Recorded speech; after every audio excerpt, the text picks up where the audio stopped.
What up, Jumzy here, welcome back to another video, and today I'm gonna look at the new developer update, patch notes, whatever, from the Dead by Daylight thing. So if you can see over here, they actually made posted a new thing like 1 hour ago, literally 1 hour ago when I'm recording this. Which is a developer update September 2023. But I wanted to read this, but then I saw this anti-face camping, and I was like, oh my god, I need to make a video about this immediately. Then I also saw the skull merchant. Dude, I really want to read this in today's video. So it's gonna be a short video, but we're gonna read through the patch notes. Spooky season is officially underway, and we're getting in the spirit of with the hefty developer update covering everything coming to the game within the next month. This time we have some news to share about new features, killer updates, and various maps and perks changes. So we first have the anti-face camping. This is probably what the whole video is going to be about. You probably won't want to find yourself on the hook in the first place, but it can quickly become frustrating if the killer decides to wait nearby, preventing all but the most coordinated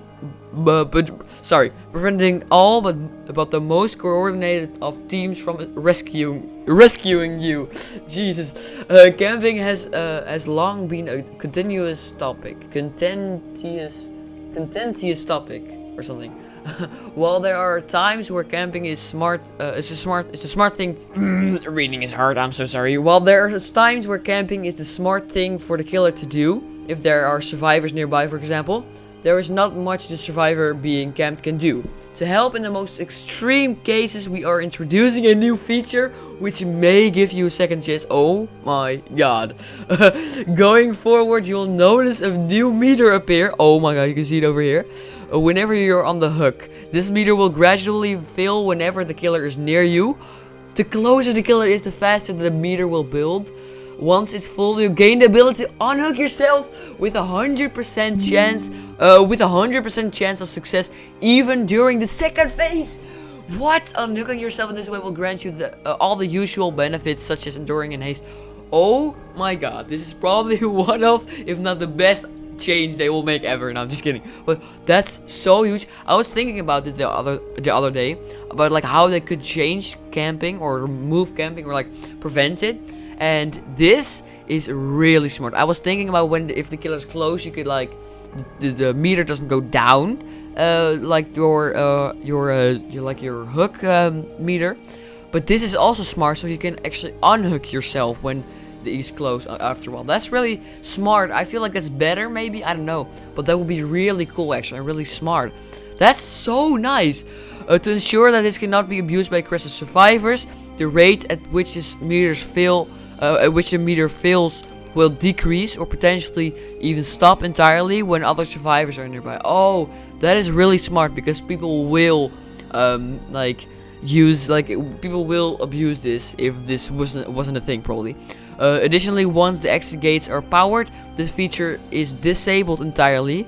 That is also, I feel like, smart. This is because at this point in the match, the killer needs to do whatever they can to secure one last kill, so we can't expect them to graciously leave the hook. That is very understandable. That is real. I don't mind that actually. That makes so much sense. So this is so cool, like with the meter. Oh my god, I saw some community posts that they made this, I'm pretty sure, but that's so cool actually. But that's just the anti-face camping. That's just what I really wanted to look at. Then we also have the skull merchant actually. It's been a while since the sound of drones first filled the entity's realm. Since then, the skull merchant's eyes in the sky have largely been used as eyes on the generators.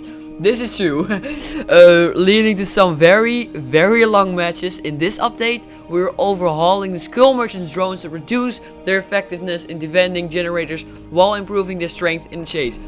Oh my god, I'm not kidding. This is the second thing the entire community wants.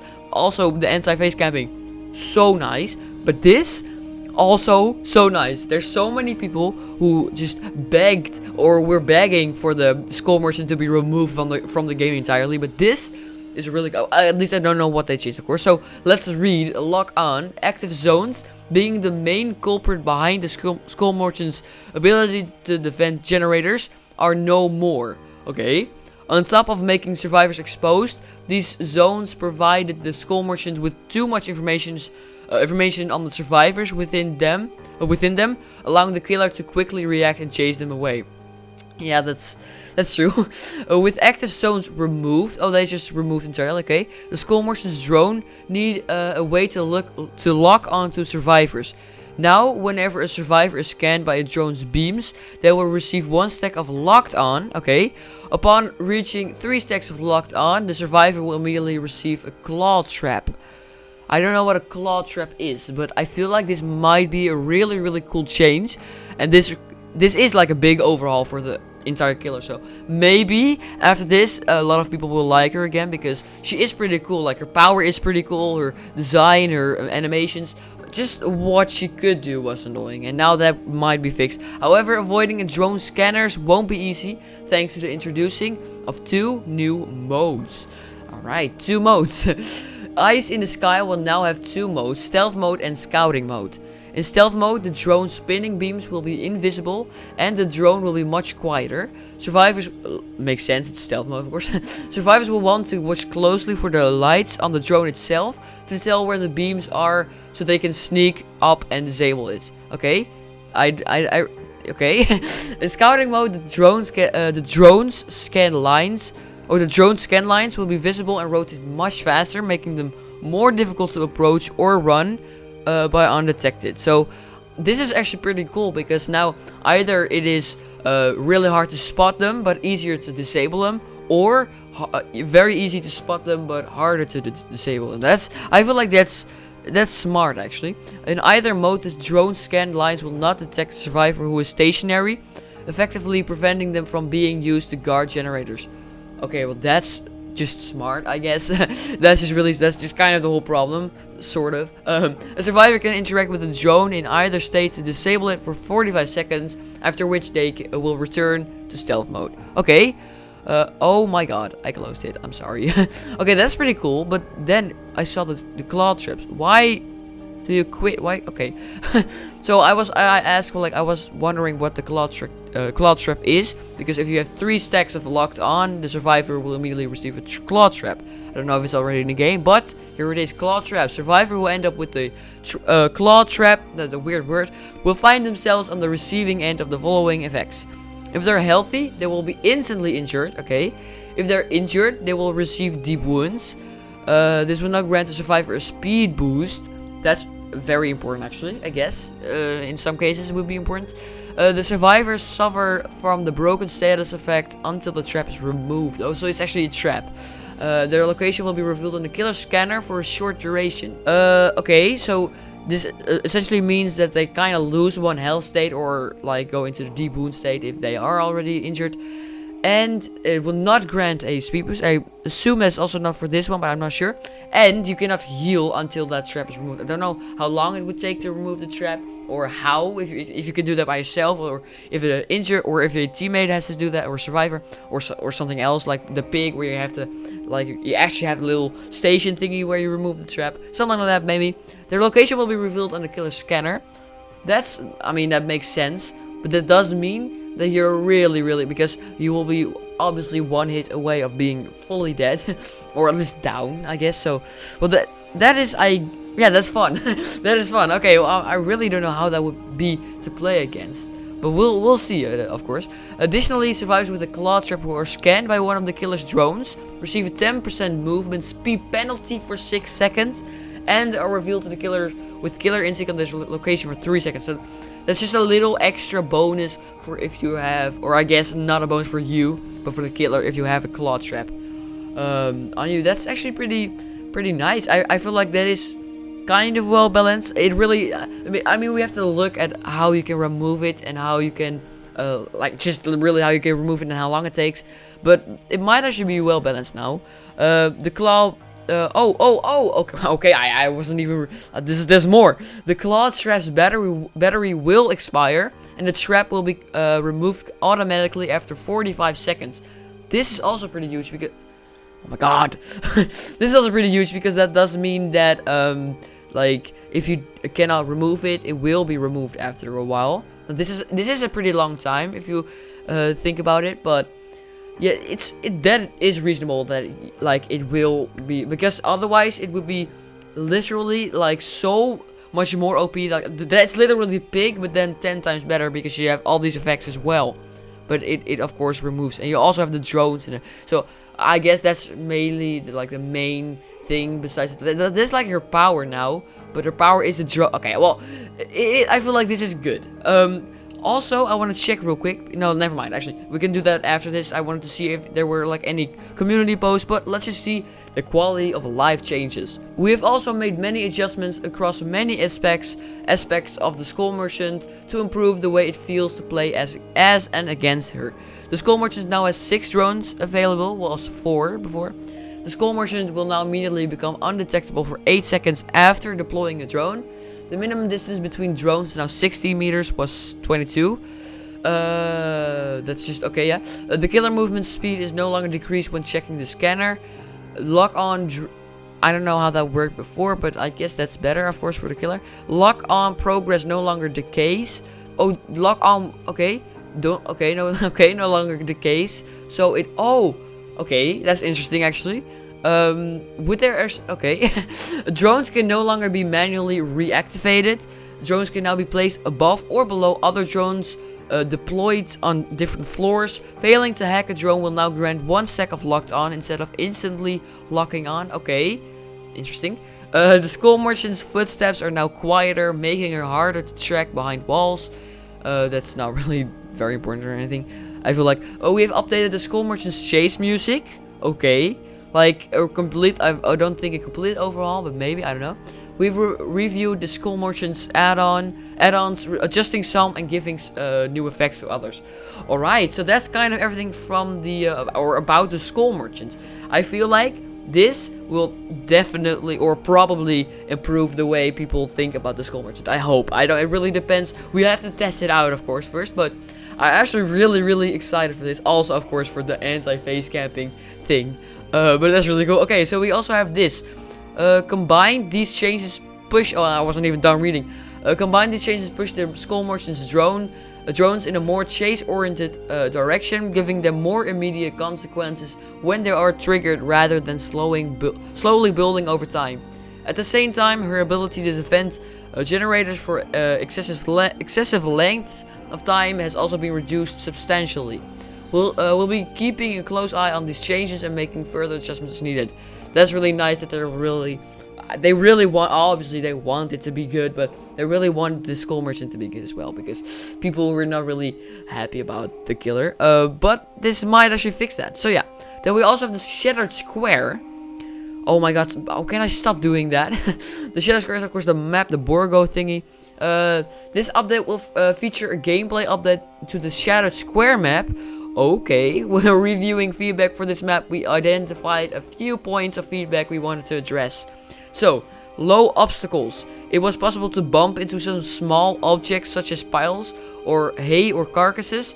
Since these obstacles were so small, it was possible that you could bump into them without even seeing them, leading to some frustrating moments. Oh yeah, that is very relatable. We have done a pass on these sort of objects, ensure that anything which might block your path is clearly visible. This is really important for every map, which I'm pretty sure there's not in every map, but I'm glad they're doing this for this map. In most cases, making them taller so that they are easier to see. Okay, yeah, that makes sense. Size and layout. The Shattered Square is among the largest maps in the game, and contrary to its name, it isn't even a square. It's actually a rectangle. Okay, well, first of all, I didn't even know that it was one of the biggest maps. I honestly, it doesn't feel like a very big map, but apparently it is. It's not even a square. The size of this map can make patrolling a little difficult. To help with this, we've reduced the size of the map, actually, okay, turning it into a proper square in the process. Let's go, it's now an actual square instead of another square, instead of a rectangle. So yeah, the positions of some tiles have been adjusted or readjusted as a result. Okay, yeah, that makes, I don't know how that changes. It's probably better than before. Oh my god, it's probably better than before. But yeah, that's nice. A line of sight. Most obstacles in the map tended to be fairly low, making it quite easy for killers to spot survivors at long ranges, and difficult for stealthy killers to sneak up on survivors. To break up these long sight lines, we've arranged some tiles to limit how far you were able to see from any given point. I mean, that makes sense because it was sometimes there were like very big parts where you could just, there was like nothing there, you know. So that's good, I guess. Navigation. Last but not least, we have made various changes to make the map easier to navigate. This includes making it clear which objects can be walked on and which will block your path. Okay, that is so nice actually, because that's also one of the things that I had some trouble with in this map. But that should be fixed now, which is really nice. Because yeah, this actually, like, I've always found the map really weird, like the layout and not like the navigation was weird. So yeah, that's fixed probably. So that's nice, or not probably, it is fixed. The Macmillan Estate, second map, or a second map that's like be reworked. Our work on maps doesn't stop here there. The entire Macmillan Estate realm is being expanded. Each map in this realm has received a second alternate version. Wait, what? Wait. What? So, oh, okay, wait. What does this mean? The next time you load into Suffolk Pit, for example, things might be a little different. The trademark mine shaft will be still there, but it may be in a different spot. The shape and layout of the map might be also slightly different. So this is just more variety, which is really nice. That they just, for every map, that's like 5 or something, right? Like 6 or 5. So that's double the maps on that. So there's like, okay, that's nice because there's more variation. I guess that is also a downside because then you can not really learn it. But I mean, you also have that with RPD. There's 2 versions. It is different, I know, but I mean, that's nice, I guess, or not. I don't know. The goal with these variants is to add more variety to existing maps without changing the unique properties that sets them apart, such as their size, a bottleneck of choke points that separates either side of the map, and so on. Okay, yeah, I guess, yeah, that's what I said, more variety, that's actually nice that they did that. Okay, the perks. I didn't even know that was a thing in this patch now. Next up, we have a few small tweaks for a handful of perks. Furtive Chase. We know this perk. Furtive Chase is one of the lesser used killer perks. True, because it's not really that good. Providing a way to switch obsessions throughout the match and reduce your terror radius during a chase. To give this perk a slight boost, we're increasing the terror radius reduction for each token up to 5 meters. Before it was 4 meters, for a maximum of 20 meters. So that's not a big change. It's only like, it's only a 1 meter per thing. So it's like, it's not that big of a change, but I guess it's a little change, right? Background player. This perk allows you to sprint very quickly when the killer picks up another survivor, creating an opportunity to get into position for a save. Oh, I never thought of that actually. Not only is this perk highly situational, true, but it leaves you exhausted, which could hinder you if you're chased shortly after. To make sure this perk is meaningful when it activates, we are increasing the duration of the speed boost to 5 seconds, but 4 seconds before. Again, it feels like a small change, but 1 entire second is actually a lot in this game. So that is really nice actually. It's a little change, but I feel like it's better. Killer tweaks. Oh my god. To cap things off, we also have a short list of adjustments for a few different killers. As usual, these are smaller scale tweaks that we managed to squeeze into various updates. The Trapper. The Trapper feels a very unique role in Dead by Daylight, since he's all over the cover, true, and is unlocked right away. He ends up being a lot of people's first experience playing as killer. That is really true actually, because of this, we try to keep him as simple as straightforward as possible. See a trap, set a trap. Among newer players, that is probably why they haven't made him better. Maybe they'll do that now. Actually, I think they do that now. But still, I feel like that is one of the fun things about Trapper. It's like classic and simple and straightforward, and that is just the classic Dead by Daylight killer. I love that actually about the Trapper. Among newer players, the Trapper already performs fairly well, and we don't throw off that balance too much. That said, in higher end matches, the trapper can struggle to keep up. To assist in those cases, we have made a few changes. 8 bear traps will now spawn on the map instead of 6. That's just some extra. I do feel like you should start with all of his traps, or at least more than 2, because that's kind of his whole power, but it's alright, I guess. The trap will receive a 7.5% haste effect after setting a what? After setting a bear. That is actually pretty huge. That is, whoa, what? So he will be okay. So this is actually really good, because now he will be faster when he says, okay, well, that's actually, I didn't expect this to see this, but I mean, that's really cool. We expect these changes to have a minimal impact in lower skill matches where the trapper is already performing well, but provide a nice boost to higher end players who know how to take advantage of him or of them. Additional bear traps will help ensure that you have an adequate supply, particularly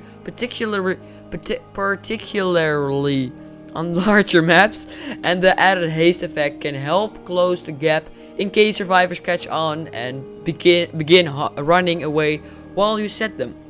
Okay, that's pretty cool actually. I really like that. The hunters and the of course, because then if you do like try to when you place a trap, the survivors will have to run away, even always, really, because you will get a haste effect. So they will make them want to go, go away. I don't know what I'm saying anymore. The hunters and the trickster. For both these killers, reloading your projectiles at a locker is a must. However, doing so gives survivors a big head start to run away and gain some distance. For this reason, many hunters and trickster players will run add-ons or perks like Iron Maiden to reduce their reload time. To improve quality of life and reduce reliance on these perks and add-ons, we have reduced the reload time for each killer to 3 seconds, which 4 seconds. That's really nice, actually. I feel like it just kind of makes sense, or not really make it. That's just good. So yeah, that's just second less, which is again a lot of time actually. The Deathslinger, another yes, I don't really. Okay, another killer. Speaking of reloads, this Deathslinger will also find himself reloading very frequently. Because of this, add-ons which reduces reload time see a lot of use. To make these add-ons less essential, we have taken part of the effect on the Warden's Key add-on and incorporated into the base kit and adjusted this add-on accordingly. The Deathslinger now reloads in 2.6 seconds instead of 2.75.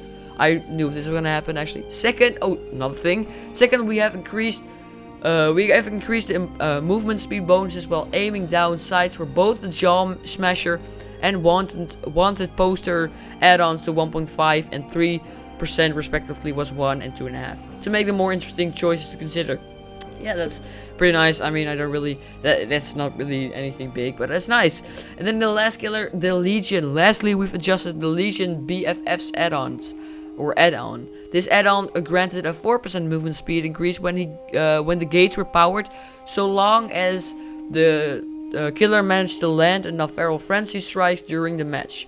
Since this effect needed to be earned and is only active during the very end of the match, we are increasing this movement speed bonus to 6% to make it more impactful.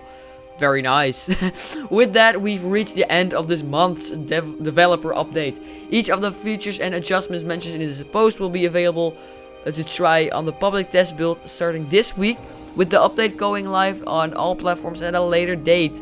Okay, so until next time, the Dead by Daylight team. So we can already play it, maybe, the public test build. Anyways, this was really cool. So the most exciting thing, I mean, these things are some smaller changes. Don't really I don't really care about that much. But the most things that I care the most about are the anti-face camping and the skull motion changes. Oh my god, that's so cool. So I hope you enjoyed this video. I'm sorry it was not very well edited, because I just wanted to make a quick video about this, a quick shorter video. So I hope you enjoyed, and I hope to see you in the next video. Bye.